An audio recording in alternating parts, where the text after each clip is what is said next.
माझे बाबा. आईला ती मुलगी विनंती करते, आईच्या चरणाचं दर्शन घेते आणि तीच मुलगी आपल्या मोठ्या दादांच्याकडे जाते.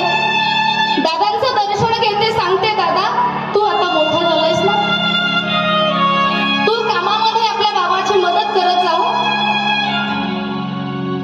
तू बाबांना त्रास देऊ नको, कारण तुला माहितीये ना आपल्या बाबांची तब्येत आता तेवढी बरी राहत नाहीये.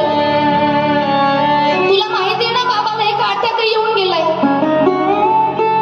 आता बाबांना जास्त धावपळ करू देऊ नको, तू आता मोठा झालास ना दादा, तुझी आता जबाबदारी वाढली आहे दादा, तू कामामध्ये बाबाला मदत केली पाहिजेस.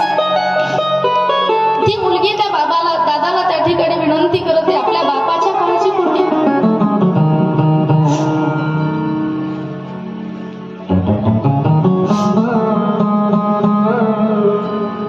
ज्यावेळी ती मुलगी आपल्या दादाच्या गळ्यात पडून रडते, छोट्या भावाच्या गळ्याला जाऊन बिलगते, बाळू शाळेत जात जा बाळा, अभ्यास करत जा, बाबाला उलटून बोलू नको, बाबांना त्रास देऊ नको. हे सगळं झाल्यानंतर तिची जी नजर असते ना त्या लाखोच्या समाजामध्ये फक्त एका व्यक्तीला शोधत असते. ती पाहते की या गर्दीमध्ये माझा बाप मला कुठे दिसेल. तो बाप कुठेतरी एका मंडपामध्ये एका खांबाजवळ बसलेला असतो. धावत धावत ती मुलगी बापाजवळ जाते, चरणावरती नतमस्तक होते, बाबा येते हवी. त्या बापाचंही हृदय भरून येतं, कडकडून मिठी मारतो तो बाप.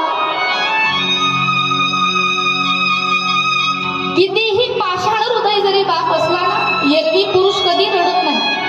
किती मोठं संकट त्याच्यावरती येऊ द्या, तो कधीच रडत नाही.